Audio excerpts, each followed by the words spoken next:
Good morning everyone. Welcome back at BBVN online classes of business studies of class 11th. In previous class we have discussed the business activities.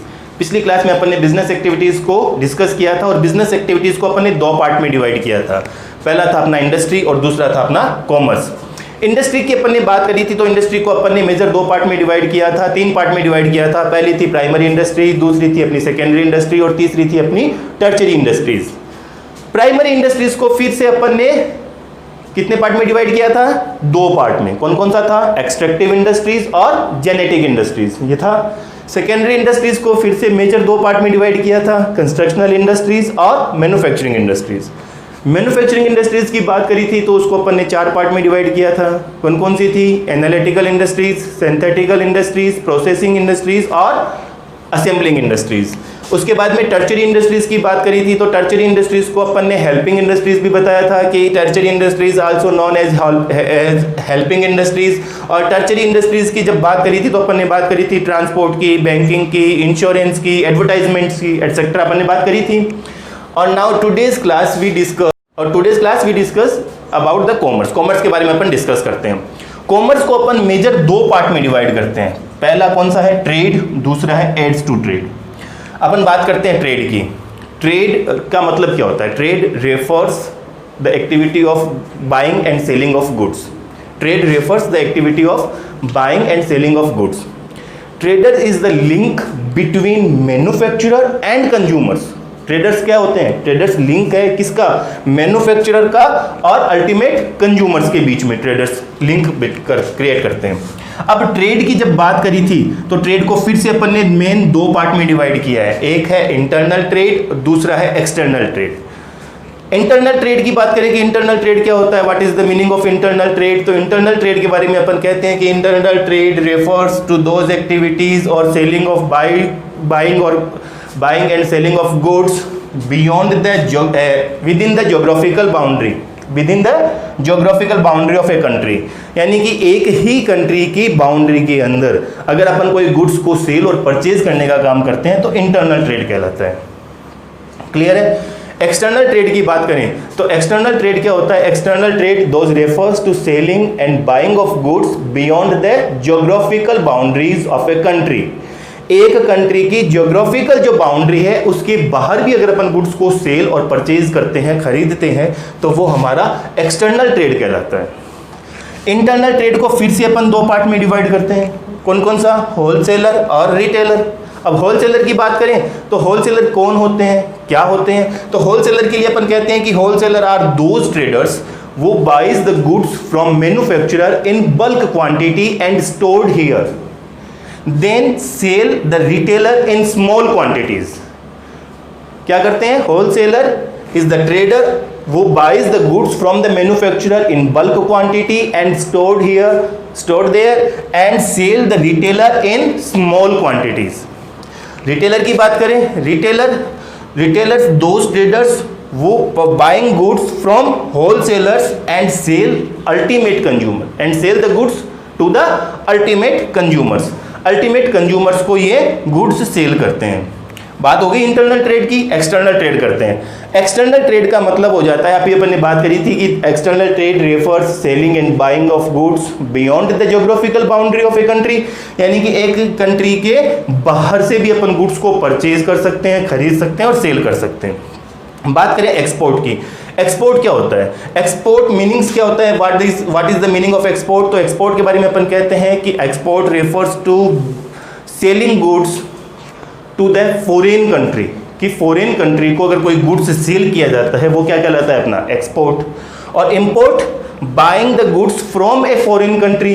अपन किसी foreign country से अगर कोई goods खरीदते हैं तो वो import कहलाता है। फिर इंटरपोर्ट क्या होता है? अभी तक आपने सिर्फ एक्सपोर्ट और इंपोर्ट का नाम सुना था, ये नया नाम आया इंटरपोर्ट। इंटरपोर्ट का मतलब हो जाता है buying the goods from a foreign country for the purpose of selling the goods to the foreign country, not for the consumption of home country. Buying the goods not for the consumption of home country and for the purpose of resale to the foreign countries. यानी कि अपन किसी दूसरी country से goods खरीदते हैं और उसी goods को एज इट इज किसी दूसरी कंट्री में सेल कर देते हैं, एंड उस गुड्स को अपन यहाँ कंजप्शन में काम में नहीं लेते, अपनी होम कंट्री में कंजप्शन में काम में नहीं आता है। This is called interport. Interport होगी। एड्स टू ट्रेड की बात करें कि वो ट्रेड क्या होता है, जो कॉमर्स ट्रेड को सपोर्ट करने का काम करता है।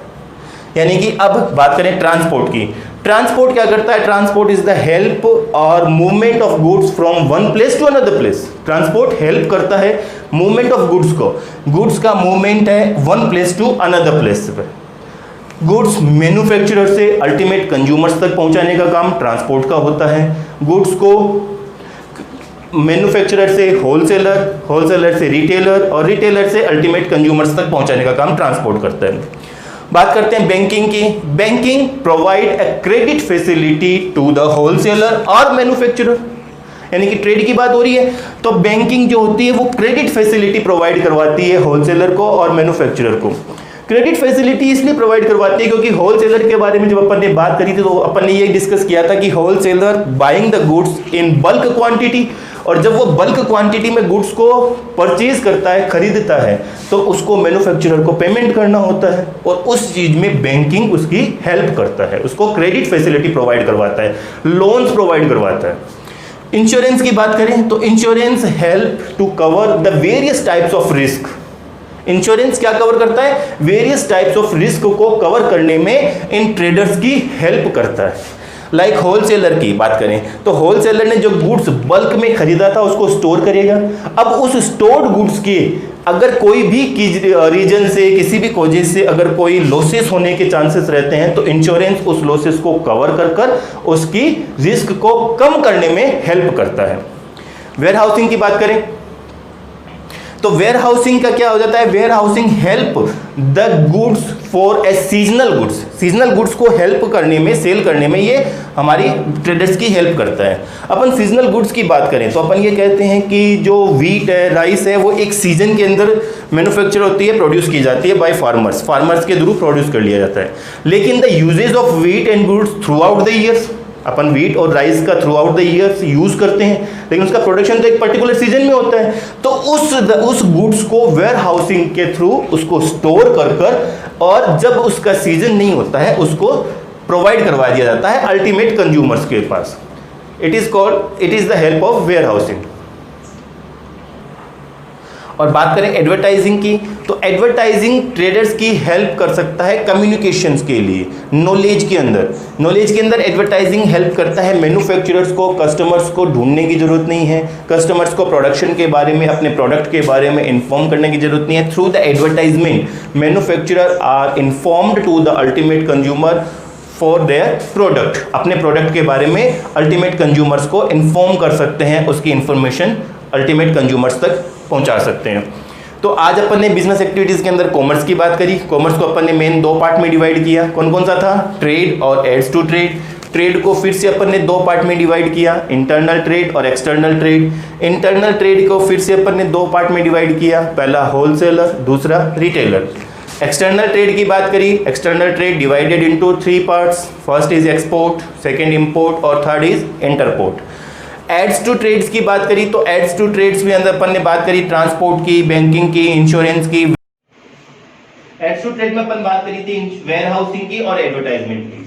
और अब अगर जब अपन ने बात करते हैं कॉमर्स की तो अपन कॉमर्स के फंक्शंस की भी बात कर लेते हैं इमीडिएट। जब फंक्शंस की बात करते हैं कि भाई फंक्शंस ऑफ कॉमर्स, कॉमर्स के अंदर अपन ने दोनों चीजें ऐड करी थी, ट्रेड भी याद करी थी, ट्रेड भी इंक्लूड किया था और एड्स टू ट्रेड भी इंक्लूड किया था। यानी कि इन दोनों चीजों के फंक्शंस की बात करें तो कॉमर्स के जो फंक्शंस होते हैं, पहला फंक्शंस अपना जो आता है वो आ जाता है हिंड्रेंस ऑफ प्लेस। हिंड्रेंस का मतलब हो जाता है जो भी चीज आती है उसको दूर करना। हिंड्रेंस ऑफ प्लेस यानी कि ट्रांसपोर्ट के थ्रू अपन एक प्लेस से दूसरे प्लेस पर गुड्स का मूवमेंट करते हैं। ट्रांसपोर्ट का मीनिंग अभी बताया था, movement of the goods from one place to another place. यानी कि transport helps the removing of hindrance of place.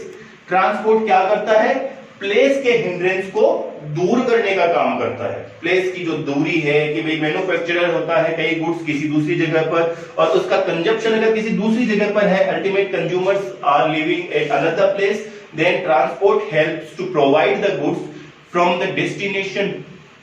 ठीक है, बात करें बैंकिंग की, तो banking helps the remove of exchange of mode. Exchange of mode, exchange of mode के अंदर बैंकिंग जो होती है वो इसको रिमूव करता है, क्योंकि किसी भी कंट्रीज के अंदर मनी जो होती है वो एक्सचेंज मोड होता है गुड्स का।